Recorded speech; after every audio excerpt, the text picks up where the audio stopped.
श्री विष्णु पुराण। नारायणं नमस्कृत्य नरं चैव नरोत्तमं देवीं सरस्वती व्यासं ततो जयमुदीरयेत्। नमस्कार। अगर आप किसी कारणवश मुझे सब्सक्राइब नहीं कर सकते तो लाइक अवश्य कीजिएगा। ग्रंथ का उपोद्घात श्री सूत जी कहते हैं, मैत्रेय जी ने नित्य कर्म से निवृत्त हुए मुनिवर पराशर जी को प्रणाम कर एवं उनके चरण छूकर पूछा, हे गुरुदेव, मैंने आप ही से संपूर्ण वेद, वेदांग और सकल धर्मशास्त्रों का क्रमशः अध्ययन किया है। हे मुनिश्रेष्ठ, आपकी कृपा से मेरे विपक्षी भी मेरे लिए यह नहीं कह सकेंगे कि मैंने संपूर्ण शास्त्रों के अभ्यास में परिश्रम नहीं किया। हे धर्मज्ञ, हे महाभाग, अब मैं आपके मुखारविंद से यह सुनना चाहता हूँ कि यह जगत किस प्रकार उत्पन्न हुआ और आगे भी दूसरे कल्प के आरंभ में कैसे होगा, तथा हे ब्राह्मण, इस संसार का उपादान कारण क्या है। यह संपूर्ण चराचर किससे उत्पन्न हुआ है, यह पहले किसमें लीन था और आगे किसमें लीन हो जाएगा।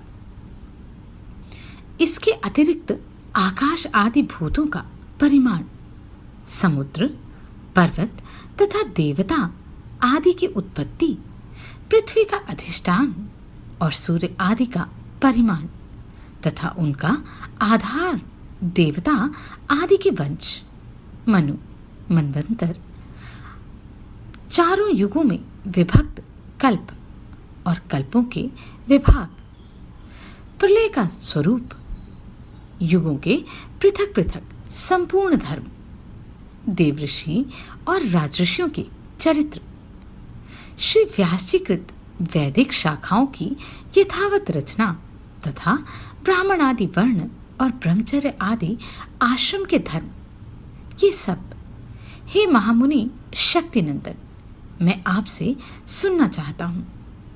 हे ब्राह्मण, आप मेरे प्रति अपना चित्त प्रसाद उन्मुख कीजिए, जिससे हे महामुनि मैं आपकी कृपा से ये सब जान सकूं। श्री पराशर जी बोले, हे धर्मज्ञ मैत्रेय, मेरे पिताजी के पिता श्री वशिष्ठ जी ने जिसका वर्णन किया था, उस पूर्व प्रसंग का तुमने मुझे अच्छा स्मरण कराया। इसके लिए तुम धन्यवाद के पात्र हो। हे मैत्रेय, जब मैंने सुना कि पिताजी को विश्वामित्र की प्रेरणा से राक्षस ने खा लिया है, तो मुझको बड़ा भारी क्रोध आया। तब राक्षसों का ध्वंस करने के लिए मैंने यज्ञ करना आरंभ किया। उस यज्ञ में सैकड़ों राक्षस जलकर भस्म हो गए। इस प्रकार उन राक्षसों को सर्वथा नष्ट होते देख मेरे महाभाग पितामह वशिष्ठ जी मुझसे बोले, हे वत्स, अत्यंत क्रोध करना ठीक नहीं, अब उसे शांत करो। राक्षसों का कुछ भी अपराध नहीं है। तुम्हारे पिता के लिए तो ऐसा ही होना था। क्रोध तो मूर्खों को ही हुआ करता है, विचारवानों को भला कैसे हो सकता है। भला कौन किसी को मारता है, पुरुष स्वयं ही अपने किए का फल भोगता है। हे विप्रवर, यह क्रोध तो मनुष्यों के अत्यंत कष्ट से संचित यश और तप का भी प्रबल नाशक है। हे तात, इस लोक और परलोक दोनों को बिगाड़ने वाले इस क्रोध का महर्षिगण सर्वथा त्याग करते हैं, इसलिए तू इसके वशीभूत मत हो। अब इन बेचारे निरपराध राक्षसों को दग्ध करने से कोई लाभ नहीं। अपने इस यज्ञ को समाप्त करो। साधुओं का धन तो सदा क्षमा ही है। महात्मा दादाजी के इस प्रकार समझाने पर उनकी बातों के गौरव का विचार करके मैंने वह यज्ञ समाप्त कर दिया। इससे मुनिश्रेष्ठ भगवान वशिष्ठ जी बहुत प्रसन्न हुए। उसी समय ब्रह्मा जी के पुत्र पुलस्त्य जी वहां आ पहुंचे। हे मैत्रेय, पितामह वशिष्ठ जी ने उन्हें अर्घ्य दिया। तब वे महर्षि पुलह के ज्येष्ठ भ्राता महाभाग पुलस्त्य जी आसन ग्रहण करके मुझसे बोले,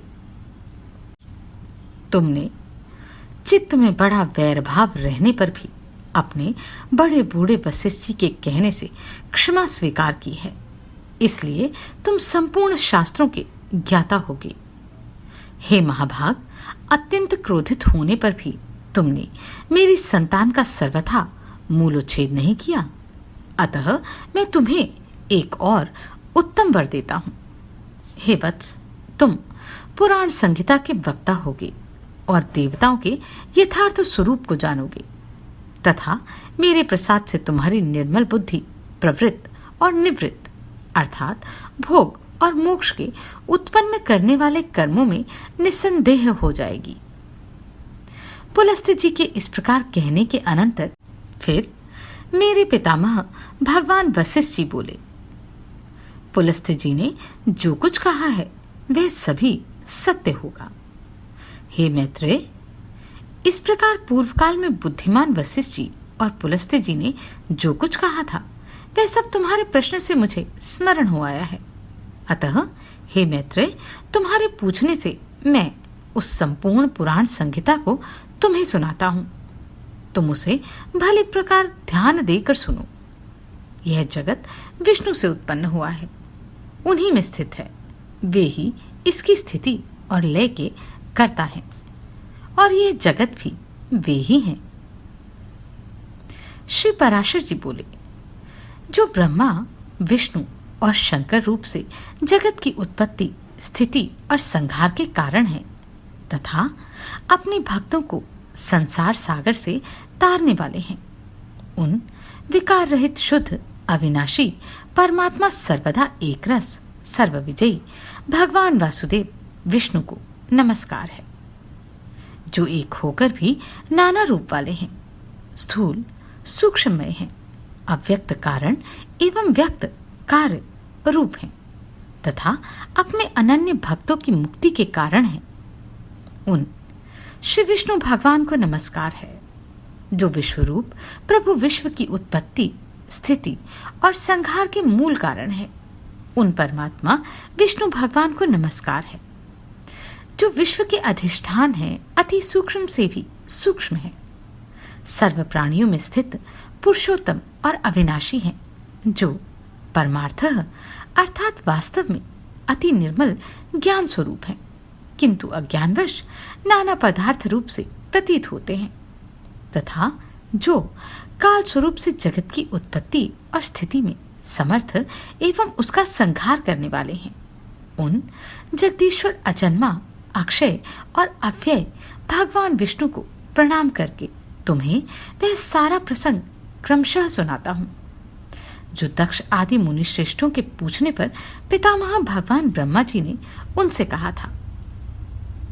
वह प्रसंग दक्ष आदि मुनियों ने नर्मदा तट पर राजा पुरुकुत्स को सुनाया था और पुरुकुत्स ने सारस्वत से तथा सारस्वत ने मुझसे कहा था, जो पर अर्थात प्रकृति से भी परे, परम श्रेष्ठ, अंतरात्मा में स्थित परमात्मा रूप, वर्ण, नाम और विशेषण आदि से रहित है, जिसमें जन्म, वृद्धि, परिणाम, क्षय और नाश इन 6 विकारों का सर्वथा अभाव है, जिसको सर्वदा केवल है इतना ही कह सकते हैं, तथा जिनके लिए वह प्रसिद्ध है कि वे सर्वत्र हैं और उनमें समस्त विश्व बसा हुआ है। इसलिए ही विद्वान जिसको वासुदेव कहते हैं, वही नित्य, अजन्मा, अक्षय, अव्यय, एक रस और हे गुणों के अभाव के कारण निर्मल परब्रह्म है। वही इन सब व्यक्त अर्थात कार्य और अव्यक्त अर्थात कारण जगत के रूप से तथा इसके साक्षी पुरुष और महाकारण काल के रूप से स्थित है।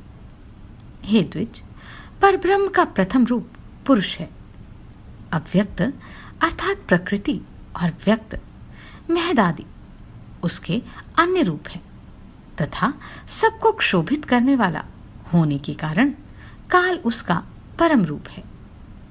इस प्रकार जो प्रधान पुरुष, व्यक्त और काल इन चारों से परे है तथा जिसे पंडित जन ही देख सकते हैं, वही भगवान विष्णु का परम पद है। प्रधान पुरुष, व्यक्त और काल, ये भगवान विष्णु के रूप पृथक पृथक संसार की उत्पत्ति, पालन और संहार के प्रकाश तथा उत्पादन के कारण है। भगवान विष्णु जो व्यक्त, अव्यक्त, पुरुष और काल रूप से स्थित होते हैं, इसे उनकी बालवत क्रीड़ा ही समझो। उनमें से अव्यक्त कारण को, जो सदस्त्रुप अर्थात कारण शक्ति विशिष्ट और नित्य अर्थात सदा एक रस है, श्रेष्ठ मुनिजन प्रधान और सूक्ष्म प्रकृति मानते हैं। वह क्षय रहित है, उसका कोई अन्य आधार भी नहीं है, तथा अप्रेम में अजर निश्चल शब्द, स्पर्शादि शून्य और रूप आदि रहित। वह त्रिगुणमय और जगत का कारण है तथा स्वयं अनादि एवं उत्पत्ति और लय से रहित है। यह संपूर्ण प्रपंच प्रलय काल से लेकर सृष्टि के आदि काल तक उसी से व्याप्त है। हे विद्वान, श्रुति के मर्म को जानने वाले श्रुतिपरायण ब्रह्मवेता महात्मागण इसी अर्थ को लक्ष्य करके प्रधान के प्रतिपादक हैं। इस निम्नलिखित श्लोक को कहा करते हैं। उस समय अर्थात प्रलय काल में न दिन था, न रात्रि थी, न आकाश था, न पृथ्वी थी, न अंधकार था, न प्रकाश था, और न इनके अतिरिक्त कुछ और ही था। बस श्रोत्र आदि इंद्रियां और बुद्धि आदि का अविषय तथा प्रधान ब्रह्म और पुरुष ही था। हे विप्र, विष्णु के परम उपाधि रहित स्वरूप से प्रधान और पुरुष ये दो रूप हुए। उसी विष्णु के जिस अन्य रूप के द्वारा वे दोनों अर्थात सृष्टि और प्रलय काल में संयुक्त और वियुक्त होते हैं, उस रूपांतर का ही नाम काल है। बीते हुए प्रलय काल में वह व्यक्त प्रपंच प्रकृति में लीन था, इसलिए प्रपंच के इस प्रलय को प्राकृत प्रलय कहते हैं। हे द्विज, काल रूप भगवान अनादि हैं, इनका अंत नहीं है, इसलिए संसार की उत्पत्ति, स्थिति और प्रलय भी कभी नहीं रुकते। वे प्रवाह रूप से निरंतर होते रहते हैं। हे मैत्रेय, प्रलय काल में प्रधान अर्थात प्रकृति के साम्यावस्था में स्थित हो जाने पर और पुरुष के प्रकृति से पृथक स्थित हो जाने पर विष्णु भगवान का काल रूप इन दोनों को धारण करने के लिए प्रवृत्त होता है। तदनंतर सर्गकाल उपस्थित होने पर उन परब्रह्म परमात्मा विश्वरूप सर्वव्यापी सर्वभूतेश्वर सर्वात्मा परमेश्वर ने अपनी इच्छा से विकारी प्रधान और अविकारी पुरुष में प्रविष्ट होकर उनको क्षोभित किया। जिस प्रकार क्रियाशील न होने पर भी ग्रंथ अपनी सन्निधि मात्र से ही मन को क्षुभित कर देता है, उसी प्रकार परमेश्वर अपने सन्निधि मात्र से ही प्रधान और पुरुष को प्रेरित करते हैं। हे ब्राह्मण, वह पुरुषोत्तम ही इनको क्षोभित करने वाला है और वे ही क्षुब्ध होते हैं, तथा संकोच अर्थात साम्य और विकास अर्थात क्षोभ युक्त प्रधान रूप से वे ही स्थित हैं। ब्रह्मादि समस्त ईश्वरों की ईश्वर वे विष्णु ही समष्टि व्यष्टि रूप ब्रह्मादि जीव रूप तथा महतत्व रूप से स्थित है। हे द्विजश्रेष्ठ, सर्गकाल के प्राप्त होने पर गुणों की साम्यावस्था रूप प्रधान जब विष्णु के क्षेत्रज्ञ रूप से अधिष्ठित हुआ तो उससे महातत्व की उत्पत्ति हुई। उत्पन्न हुए महान को प्रधान तत्व ने आवृत किया। महतत्व सात्विक, राजस और तामस भेद से 3 प्रकार का है, किंतु जिस प्रकार बीज छिलके से संभाव से ढका रहता है, वैसे ही यह त्रिविध महतत्व प्रधान तत्व से सब ओर व्याप्त है। फिर त्रिविध महतत्व से ही वैकारिक अर्थात सात्विक, तेजस अर्थात राजस और तामस भूतादि 3 प्रकार का अहंकार उत्पन्न हुआ।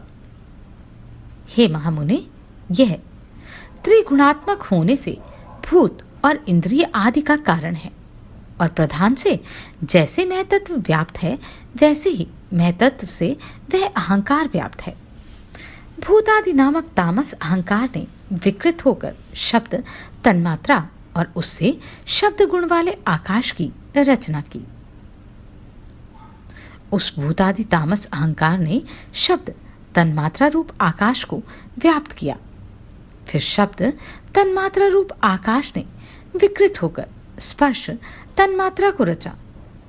उस स्पर्श तन्मात्रा से बलवान वायु हुआ। उसका गुण स्पर्श माना गया है। शब्द तन्मात्रा रूप आकाश ने स्पर्श तन्मात्रा वाले वायु को आवृत किया। फिर स्पर्श तन्मात्रा रूप वायु ने विकृत होकर रूप तन्मात्रा की सृष्टि की। रूप तन्मात्रा युक्त वायु से तेज उत्पन्न हुआ। उसका गुण रूप कहा जाता है। स्पर्श तन्मात्रा रूप वायु ने रूप तन्मात्रा वाले तेज को आवृत किया। फिर रूप तन्मात्रामय तेज ने भी विकृत होकर रस तन्मात्रा की रचना की।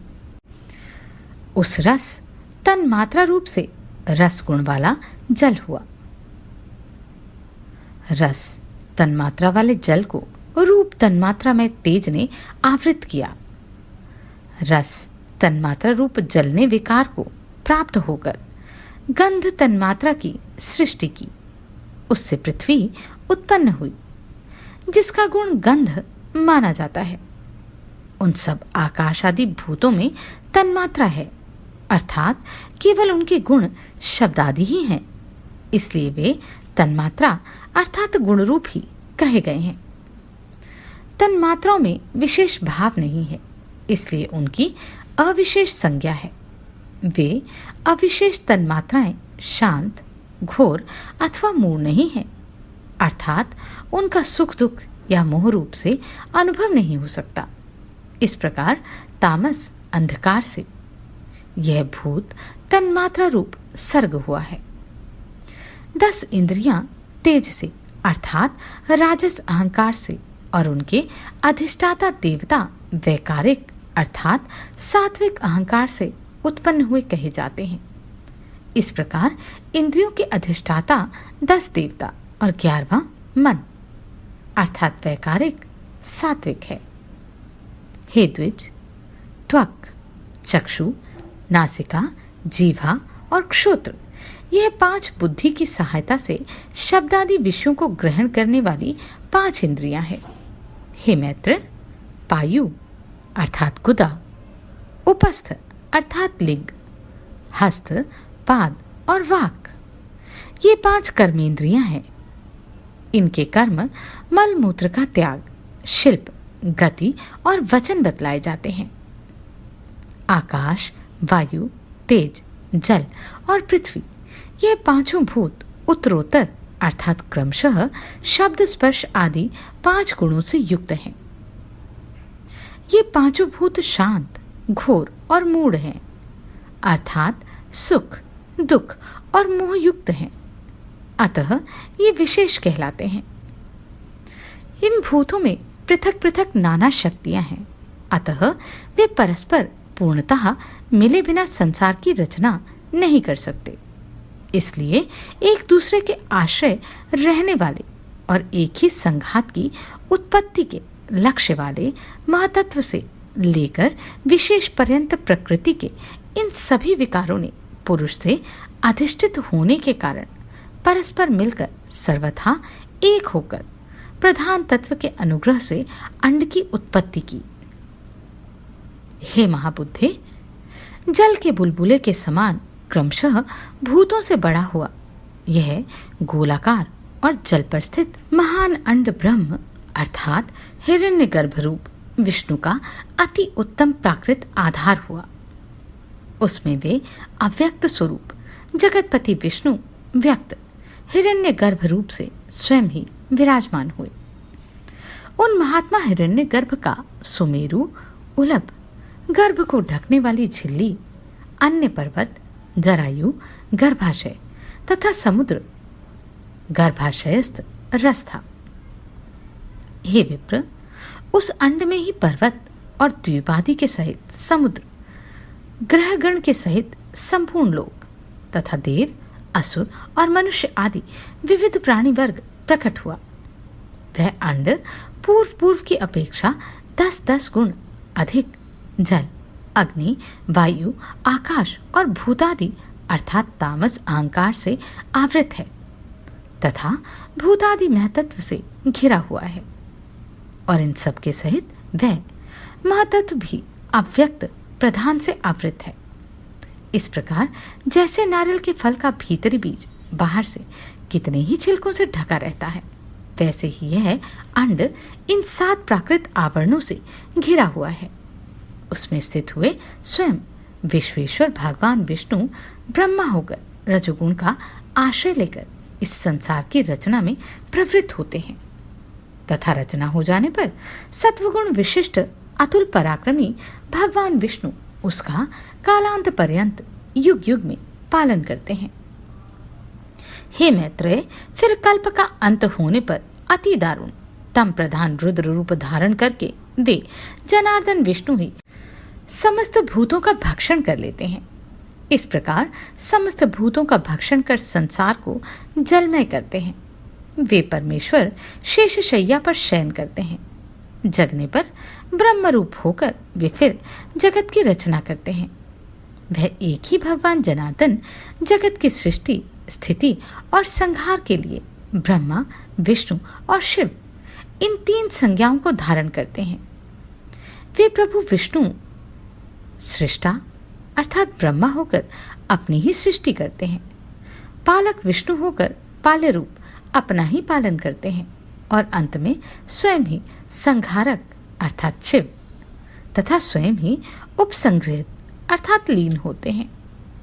पृथ्वी, जल, तेज, वायु और आकाश तथा समस्त इंद्रियां और अंतःकरण आदि जितना जगत है सब पुरुष रूप है, क्योंकि वह अव्यय विष्णु ही विश्वरूप और सब भूतों के अंतरात्मा है।